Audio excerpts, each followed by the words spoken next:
I'm Mary Rose, author of the Inquiring Minds interviews on California Catholic Daily, talking with Father Joseph Illo, who is pastor of Star of the Sea Parish in San Francisco. We're discussing his most recent blog, Assault Rifles.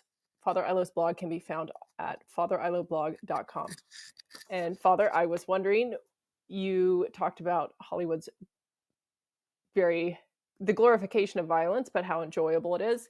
But at the same time, these Hollywood celebrities also condemn assault rifles, condemn these kinds of violence. At the same time, what do you think Hollywood's goal is? Well, both through these films and just these talking heads. Hollywood's goal is to make money, like anybody else, I suppose. But I think there's a deeper agenda from various parts. So there's people who want to push a cultural transformation, and they're using Hollywood to do it.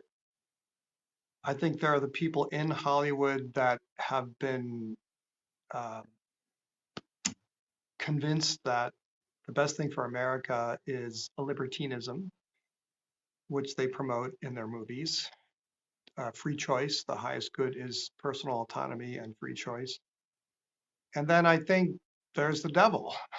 I think the demonic certainly wants to break families down and break people's faith in the good God. And so he uses Hollywood to do that.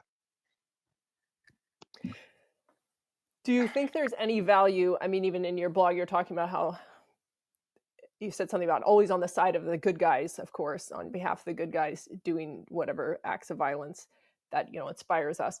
Do you think there's any value to Hollywood making it so clear in these movies there is always the good guys and the bad guys, and you're supposed to root for the good guys? Do you think there's value to that? And today, when people don't really have good and bad? Yes, there is. There's good in everything. Everything that is has some good in it. Everything that is good. And there's a lack of good in everything to some degree. But there's a lot of good in the movies that are made. In the blog, said that I thought the movie was inspiring and that the protagonist kept his word. He kept the covenant at great personal risk. I think that's a Christian truth. And it's part of our Christian culture that we keep our word because God is the word. However, there's always a mixture of motives and realities in any movie. So one of the things is the glorification of violence. And any normal man, when they see the kind of shoot 'em up scenes that we see in these movies, feels excitement. His heart beats faster because he's got, testosterone. He's built to defend and protect people. So I think that's Hollywood capitalizes on that and exploits that to sell their movies, which isn't entirely bad.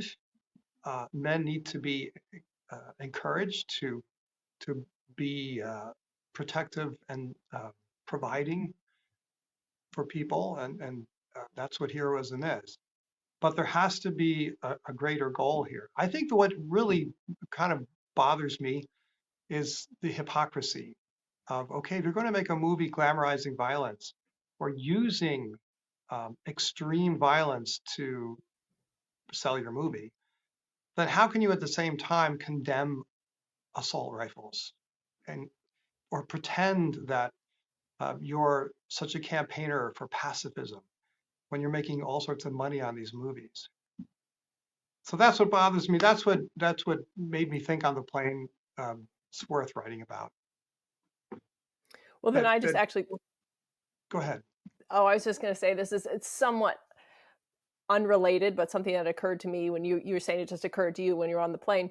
What I thought about is picturing you watching this movie on the plane. Do you ever feel self-conscious on the plane when you're watching a movie as a priest? Do you think, oh, I better, like, what is everyone else thinking about the fact that a priest is watching this movie? It's funny Do you because take that into consideration? the answer is not too much, because if there's anything sexual that comes on, I always turn it off. But when it comes to violence, well, men watch shoot 'em up movies, right? Nobody really sees that as a problem. But there was this disclaimer at the beginning of this movie that this film portrays violence. Be aware of who is sitting next to you. Now, I don't think you'd ever see that on a sexually explicit movie, but maybe they do have that. I've never seen that disclaimer before, but it made me think that sexuality, sexual perversion is okay, but not assault rifles. And of course, they're both wrong in one sense. I think it's never good to see other people having sex.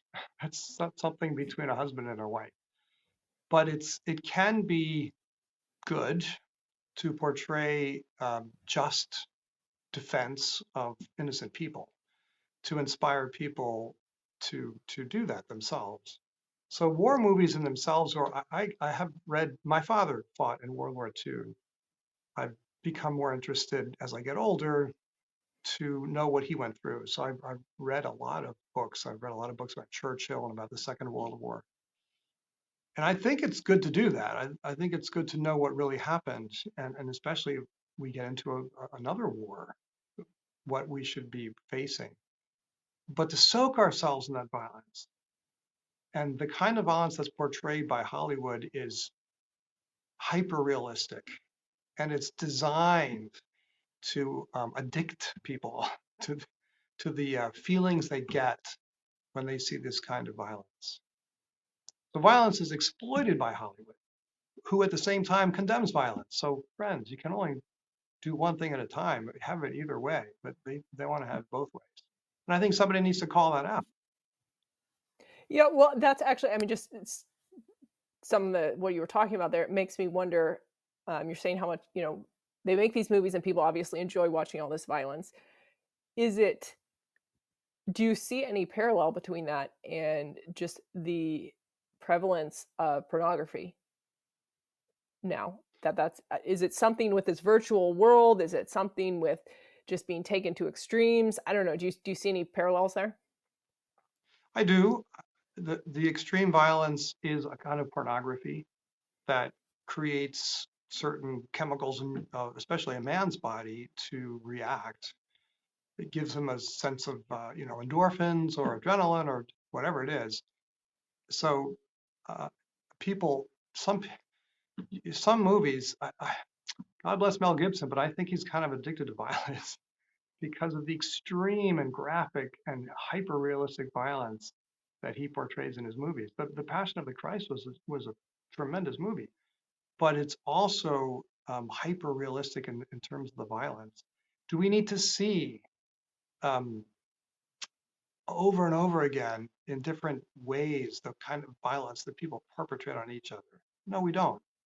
It should be cloaked as the way sexuality is, that it's not just for um, casual viewing, but in some sense, sacred violence is sacred too. It's the passion of the Christ is the sacred thing. So to kind of like zoom in on the terrible um, afflictions of a crucified man.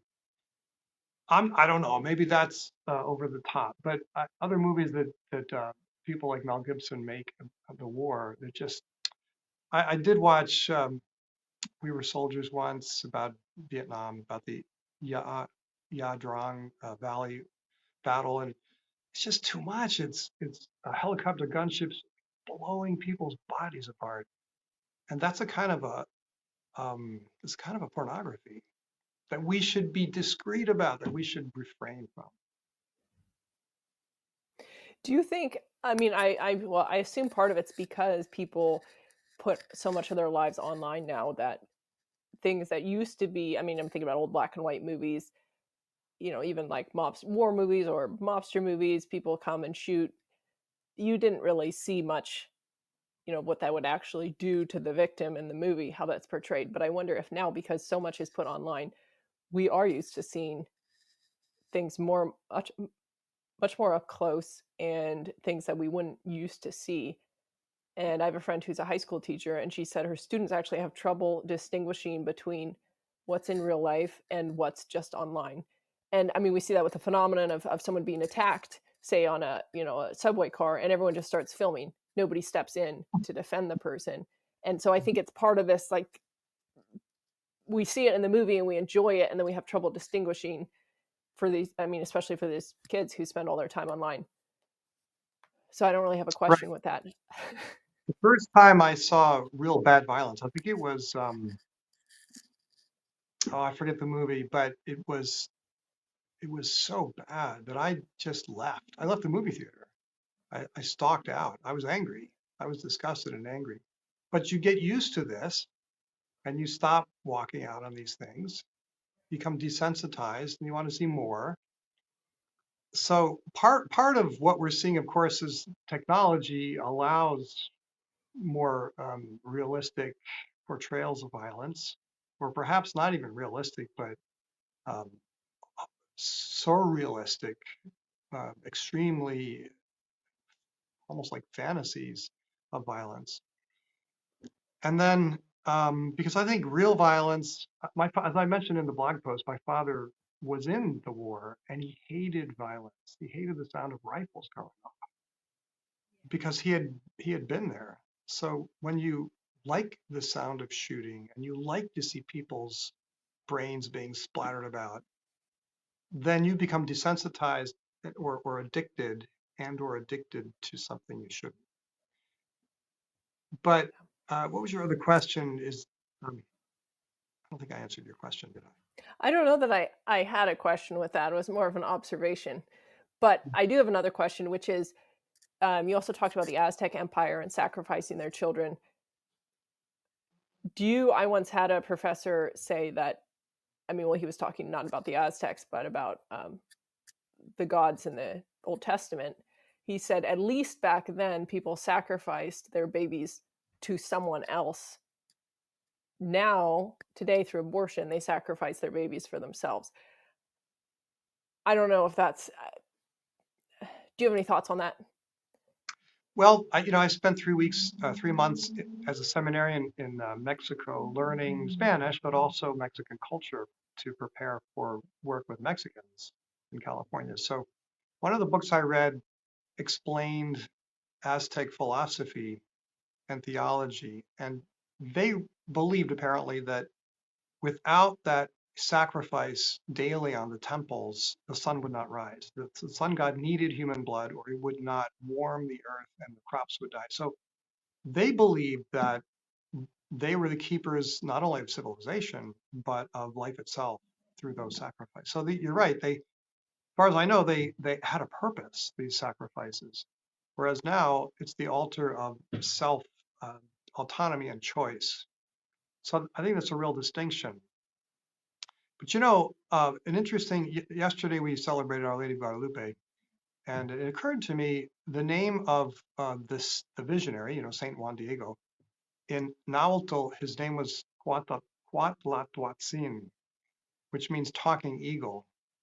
And the Aztecs came to what is now Mexico City there to build their empire because the prophecy was an eagle would land on a cactus and show them where to set up, kind of like a talking eagle. And who was the real talking eagle? Was Juan Diego showing the Aztec people where their true home was. It was within the heart of Mary who would bring the people to Christ. Aztec Empire was based on the eagle itself was a symbol of conquest and brutal, it's a predator. It's a predator bird. And Juan Diego became the eagle of the gospel, St. John, the messenger who brought people to the word itself, the word made flesh. So God takes what is good and perfects it. And I think Juan Diego, the talking eagle, brought the Aztec, the Mexica people to a higher good. They had good in their culture. It was a highly developed culture, but he brought it much deeper into the purposes of God. So I think with Hollywood as well, there's good in Hollywood, but we have to keep on working to purify the intentions. and the means by which we deliver messages through Hollywood. Okay, I guess my last question is then you talk about Juan Diego, Saint Juan Diego being very simple and gentle and rejecting violence. So I guess in closing, how do we both imitate Saint Juan Diego's simplicity and gentleness and also fulfill our duty as people living in a culture of death to confront that culture of death, um, and not shy away from the conflict? But, you know, I'm a priest, and the job of a priest is to get people to pray, to teach people to pray and to encourage them. So I would say prayer. We start with silence, silent prayer, listening to the will of God, the word of God, reading scripture, a liturgical prayer, and that forms us in meekness and humility, so that by our very um, simplicity, like Juan Diego, we will win the hearts of those who are addicted to violence or sell violence. The last couple of days, we had two Sisters of Divine Mercy, Sister Faustina's order, giving talks on an Advent mission. They spoke to our children in the school. They spoke of the love of God. They communicated the radiant joy of knowing Jesus in a way that no other person can do. No priest, no married person, because they're consecrated spouses of Christ. But it's their simplicity and humility that spoke. They were speaking to the first graders, and I was converted on the spot. Daily conversion to believe in the love of God. So I think it's their very prayerfulness, their humility, their simplicity. So that goes for all of us.